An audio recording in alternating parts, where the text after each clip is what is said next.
9월 셋째 주 기독교 윤리 수업이 되겠습니다. 지난주에는 부흥의 기간으로 인해서 수업을 하지 못했습니다. 부흥의 기간 많은 은혜를 받으셨는지 궁금합니다. 자, 오늘 세 번째 수업에서 우리가 다루고자 하는 것은 첫 번째 강의 2강에서 우리가 마치지 못했던 부분들을 다루려고 합니다. 특별히 기독교적이랄 때, 기독교 윤리의 기독교적이라고 할 때 그 기독교적의 그 범주에 대해서 지난 첫 번째 강의에서 살펴보았는데요.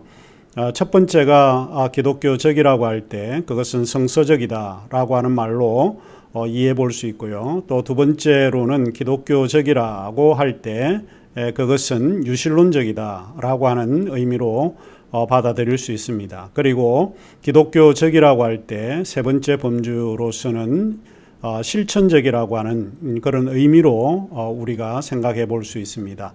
결국 기독교적이라고 할 때 그 기독교 윤리를 다루면서 그 윤리가 기독교적인 내용을 포함하고 있다라고 하는 의미로 제가 말씀을 드리고 있습니다. 그래서 기독교적이라고 하는 게 상당히 포괄적이고 넓은 의미가 되기 때문에 세 가지 범주에서 생각을 해보면 좋을 듯 싶어서 제가 말씀을 드렸습니다.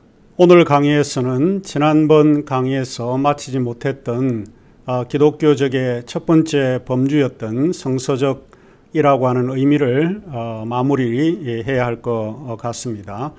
특별히 성서적이라고 할 때 가장 중요하게 취급될 수 있는 성경의 구절로서는 디모데후서 3장 16절에서 17절의 말씀이 되는데 이 말씀을 지난 첫 번째 이 강의에서 마치려고 하다가 시간이 다 되어서 마치지 못했던 것 같습니다. 편집을 하면서 그 부분을 붙이지 않았던 것 같은데 이 시간 이어서 그 부분을 다루도록 하겠습니다. 오늘은 기독교적이라고 하는 그런 범주에서 성서적이라는 것에 대한 설명을 마무리하고 그런 다음에 유실론적 의미와 실천적이라고 하는 그런 의미를 살펴보도록 하겠습니다. 기독교 윤리는 기독교의 범주에 대해서 일단 우리가 해명을 하고 시작을 하기 때문에 제가 이 세 가지 범주를 여러분에게 말씀을 드리고 있는 것입니다. 그러면 이어서 강의를 들으시도록 하겠습니다. 시간이 되어서 첫 번째 강의를 잘라서 그런지 소리가 처음부터 크게 나오게 됩니다. 아마 여러분에게 조금 불편하지 않을까 하는 생각도 드는데 양해해 주시기를 바랍니다. 강의가 항상 그렇듯이 처음에는 조용조용 하다가 나중에는 목소리가 높아지는데 첫 번째 이어지는 강의가 그렇게 나오게 됩니다. 양해해 주시고 들어주시면 고맙겠습니다. 자, 그러면 수업을 경청하시겠습니다.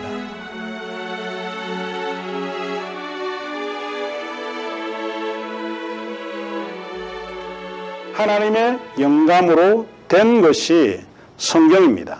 이 성경을 우리가 하나님의 말씀으로 받아들이는 이유가 우리가 여기에 있다라고 볼 수 있습니다.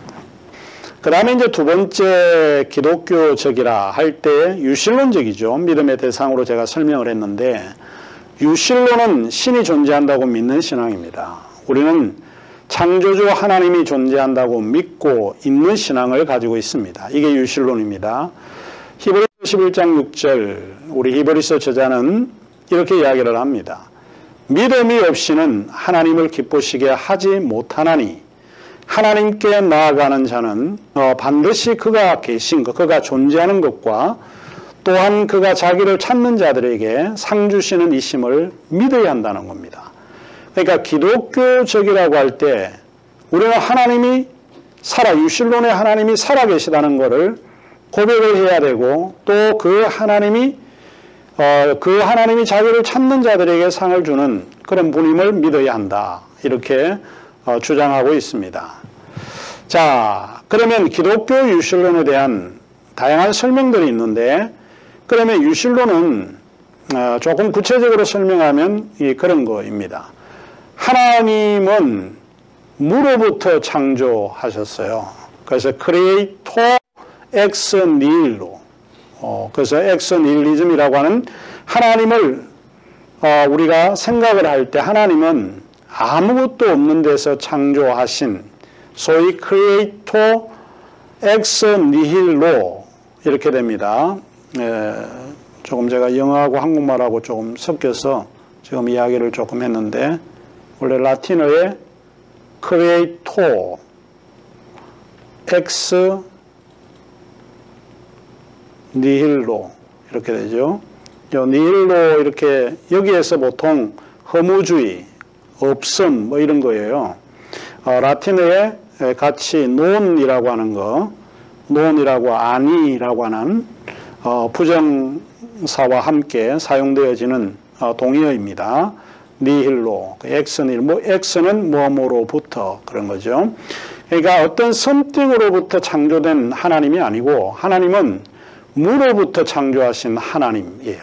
기독교적이다라고 할 때 우리가 유실론적인데 그 의미는 바로 무로부터 창조하신 하나님을 믿는 믿음이라는 겁니다. 그러면 구체적으로 그 하나님은 세 가지 것을 우리가 좀 생각을 해볼 수 있는데, 하나님은 우주의 근원이시면서 동시에 세계의 주권자입니다. 인간인 우리가 우주의 근원이 아니고 또 세계의 주권이 아닙니다. 주권자가 아닙니다. 우리는 우주의 권원자이면서 동시에 세계의 주권자이신 하나님을 믿는 믿음을 가지고 있어야 기독교적이라고 이야기를 합니다.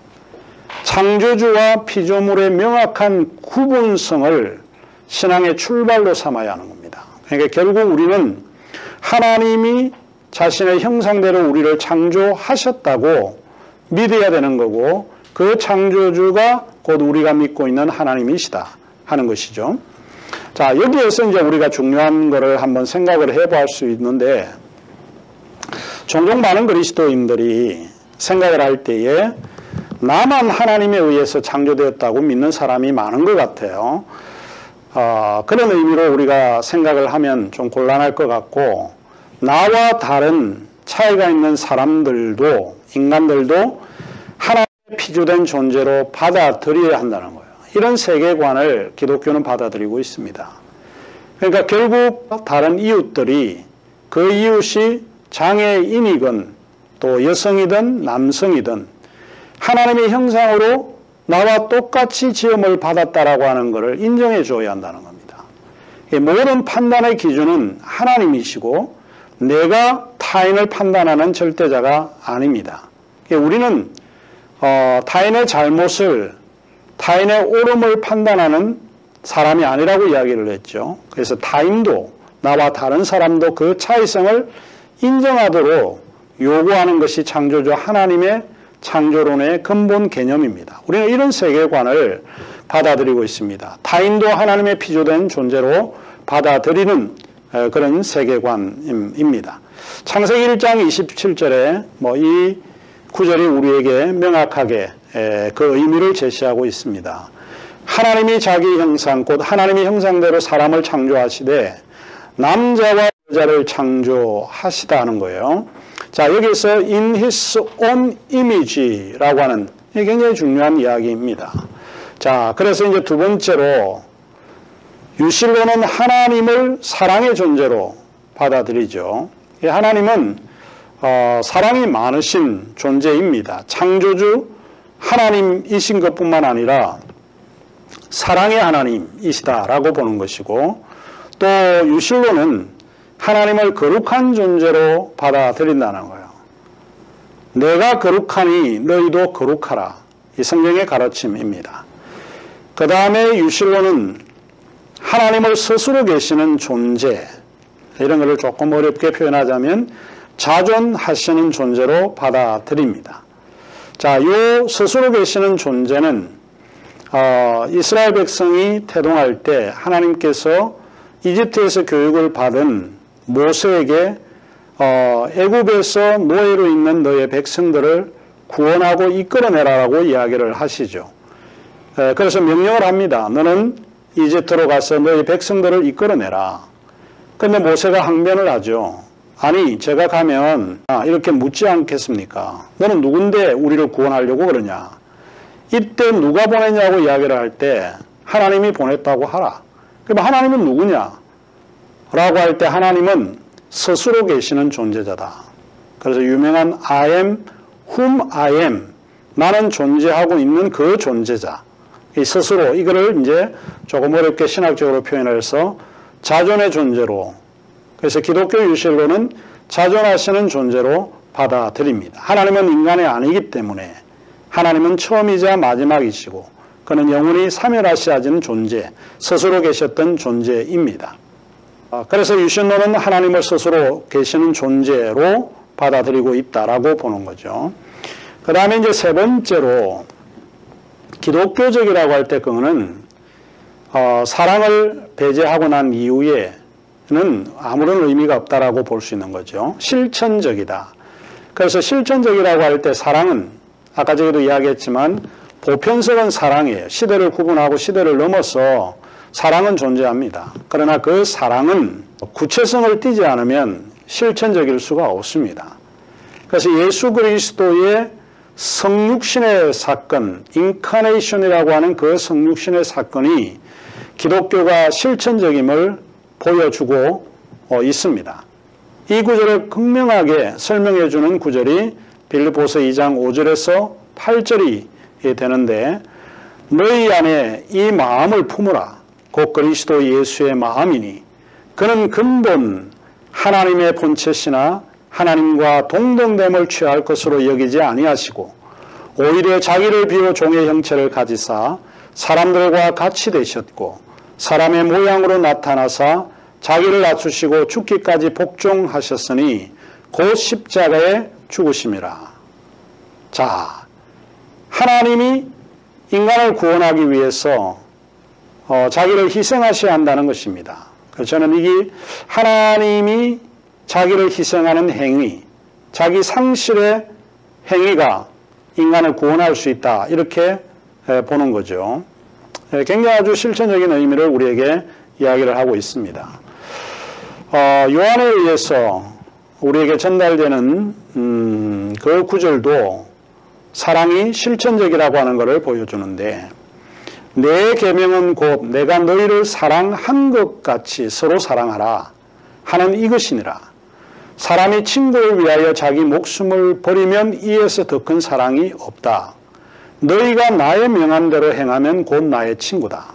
그러니까 결국 사랑이라고 하는 거는 사랑이라고 하는 이 두 글자는 실천이 없으면 이루어지지 않는 것입니다. 그래서 이 기독교적이라고 할 때는 그 기독교는 사랑을 실천해야 됩니다. 친구를 위해서 목숨을 버리든 내가 무슨 돈을 가지고 기부를 하든 행동을 하든 이런 것을 요구하는 것이 기독교적입니다. 기독교는 사변적인 게 아닙니다.